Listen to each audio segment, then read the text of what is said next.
What is going on, everybody? How is everybody doing today? Welcome back here today to a article reaction video, and I'm actually pretty excited to dive into this one today. And it is every NBA team's biggest what if in franchise history. This is from Bleacher Report. This came out a few days ago by Dan Favale, not sure how it's pronounced. I apologize. Link to this article will be in the description below. And I am excited. So there was another article that was kind of ranking the most exciting players at each position, but it was only like 2 players per position, and it kind of sparked me to want to do my top 25 under 25 list. I kind of do it a yearly video, so that will come out this week here on the SROS channel. So yeah, we're gonna go into this. I'm actually excited just to see what each team's biggest what if, because the style of it will be by the thumbnail picture. We could tell when Chris Paul, like, what if that Chris Paul trade wasn't vetoed from LA by David Stearns and the NBA kind of commissioner office. So yeah, let's see what each teams will be. Would changing them that moment cumulate in a title, not one,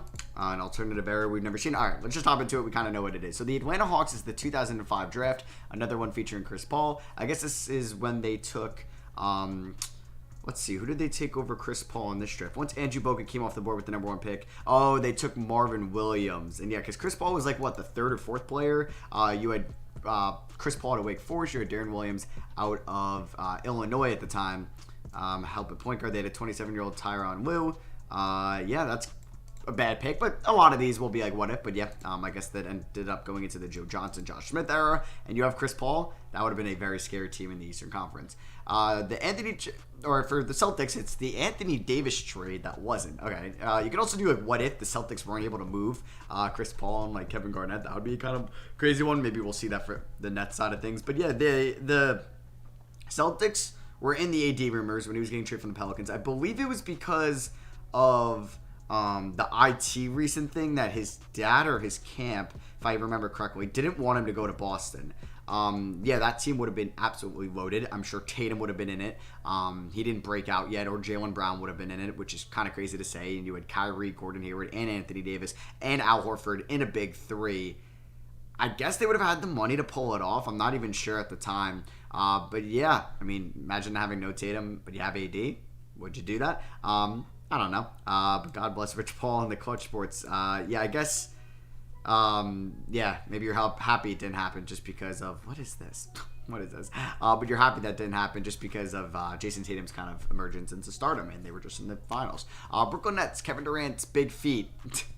So this is from, I believe, Game 6. I was at this game of the Eastern Conference semifinals last year. Last year meaning the year the Bucks won it all.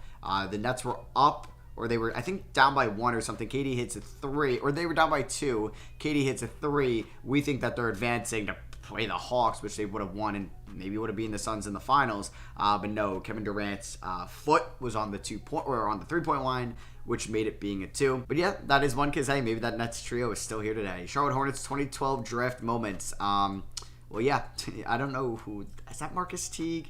I don't even know. But yeah, AD 1, Kid Gilchrist 2. I guess instead of taking Kid Gilchrist, you could have ended up with Damian Lillard or Bradley Beal.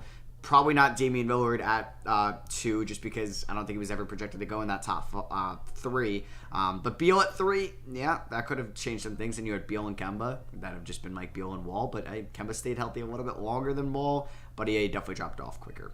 Chicago Bulls, the Jimmy Butler trade. Interesting. What if Derrick Rose never tore his ACL? What if Michael Jordan never retired the first time? Interesting. Like, what if you didn't make the trade? Assuming they wouldn't have given up 16, the Bulls would have had then acquired Chris Dunn, Zach LaVine, and Minnesota's 7th overall pick for Butler. Was that supposed to be that was the trade? Instead of going for volume market at 7, the organization could have gone all in on Bam Adebayo, who would have given them a proper 2-way big. Okay, didn't really know much about that. Cavs, Kyrie Irving's injury in the 2015 finals. Yeah, would they have won in 2015 and 2016? It's a pretty easy one to kind of say. Maybe they would have, yeah. Dallas Mavericks post-2011 title direction. Well, this was just a shit show, man. They never really came any close to replicating that 2011 team. They had some solid seasons. I just remember like the Rondo trade and how that was just like the biggest failure for them, getting him. I believe it was at the deadline. But yeah, they didn't really do much post 2011. Denver Nuggets. Okay, is this biggest like what if of the 21st century or something? It's gotta be, right? It doesn't really say that.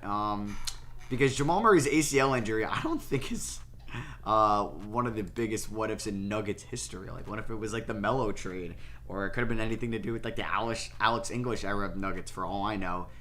Huh. Okay. I mean, I guess Jokic MVP year, could the Nuggets have done something? I mean, the West was a little bit open with the Suns winning it all that year and the Lakers getting bounced in round one. Yeah, here's our first like pre-2001 Detroit Pistons. Isaiah Thomas turning his ankle during the 1988 Finals. I don't know this too much, but yeah, I mean, Darko Milicic over Carmelo Anthony or Chris Bosh. All right, and then who did they play? Was it like the Lakers? Game 6 and Game 7 by 3 points. I'm not seeing, I mean, this is pretty easy probably to figure out who won this game. But yeah, that is, I guess, something that maybe still haunts Pistons fans. Golden State Warriors keeping Steph in the Andrew Bogut trade. There is rumors that they were going to do Steph for Bogut, not Monta Ellis for Bogut. That would have been crazy, right? Houston Rockets, Chris Paul's hamstring injury during the 2018 playoffs, 100%. They were down, or they were up 3-2. He gets hurt in that game, forces the game 7, and then that's when they missed like the 27 3-pointers in that game. Indiana Pacers game 5 in the first round of the 2018 postseason. Were they? That was like it was a close competitive series with like Oladipo there. I guess LeBron hit a game 1 or game-winning layup in game 1. I don't know if that would be it. Like, what about them against the Miami Heat back in 2013? That could be something, or 2012. LA Clippers, the Donald Sterling audio getting released. I guess things would be a lot different if that didn't happen, but I guess the 3-1 lead against the Rockets could have been up there. Lakers, Chris Paul trade vetoed. We know about that one. That was in the thumbnail. Memphis Grizzlies 2015 Western Conference Finals. I guess they were pretty close to beating the Warriors, who were still up and coming, so they were a lot more experienced. They were up 2-1, it looks like. Mike Conley got a hamstring, or Tony Allen hamstring injury. Conley was playing with a face mask and shot sub 22%. Damn.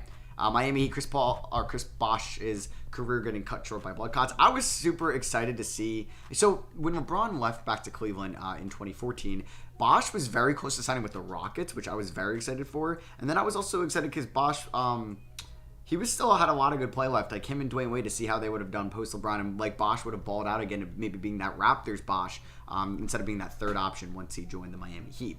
Milwaukee Bucks, Jabari Parker's ACL injuries. Yeah, I mean, he looked incredible in his first couple of years, but just 2 ACL injuries, man. It sucks because he looked like a very good scorer in the NBA level. Minnesota Timberwolves, Joe Smith's illegal contract. Now, I don't know much about this one. I mean, Johnny Flynn or Rubio over Steph Curry, that could be up there. Yeah, man, just DeMarcus Cousins, because the Pelicans say, you know what, AD, we're getting you the best center in the league, joining the best power forward at the time. Like, this was going to be the most exciting thing, this front court duo. It was by far the best front court duo in the league. They were playing well, and then he tears his ACL in, what was it, the 2018 season? And Boogie was never the same since. Or he had an Achilles injury. Well, didn't he? And then he tore his ACL, I believe, with the Lakers. It was just a shame. And then we know he played for the Warriors. Definitely wasn't the same player there. New York Knicks, Bernard King's exit. Okay. I'm trying to think, like, Steph Curry. Like, what if Steph Curry fell to 7? Yeah, falls 1 pick lower. What if KD and Kyrie joined the Knicks instead of the Nets? What if Michael Jordan left Chicago for New York in 96? Is that actually a possibility? Didn't know that. Oklahoma City Thunder, Russell Westbrook's meniscus tear in the 2013 postseason. Could they have won a championship? Possibly, thanks to Patrick Beverley. Orlando Magic, the Grant Hill and Tracy McGrady pairing. Yeah, could have been like an all-time duo over there in Orlando. I'm sure they have some other ones as well. Markelle Fultz, period. Is that the biggest what if in Sixers history? It's crazy. Crazy. What if they draft Jason Tatum, or what if Fultz never had the shoulder injuries?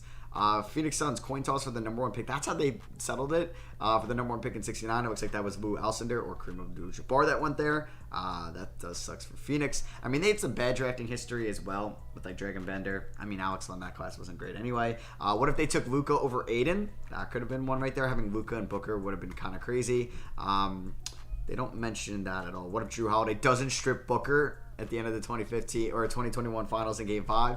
Yeah, I can agree with that. Portland Trailblazers, Greg Oden 2 times over. So there was the Sam Bowie, right? And then there was the, Sam Bowie and then the Greg Oden over KD.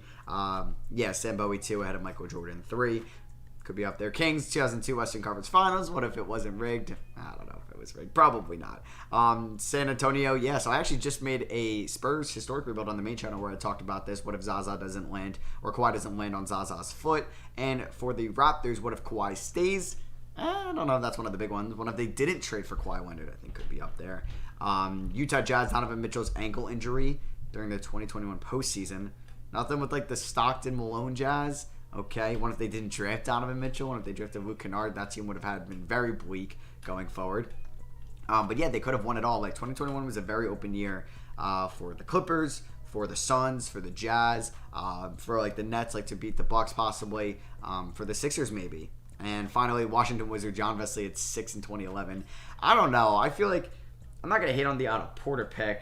But Jan Vesely, I mean, they didn't have Beal yet, so that could have made them not get Beal. I mean, they were never going to take Clay at 6, or maybe they would have, but Kawhi 15 was never supposed to go there. I'm trying to think, didn't they also miss on another pick? Well, I don't know, Otto Porter at 3, but like, who would they have taken that would have really fit that team?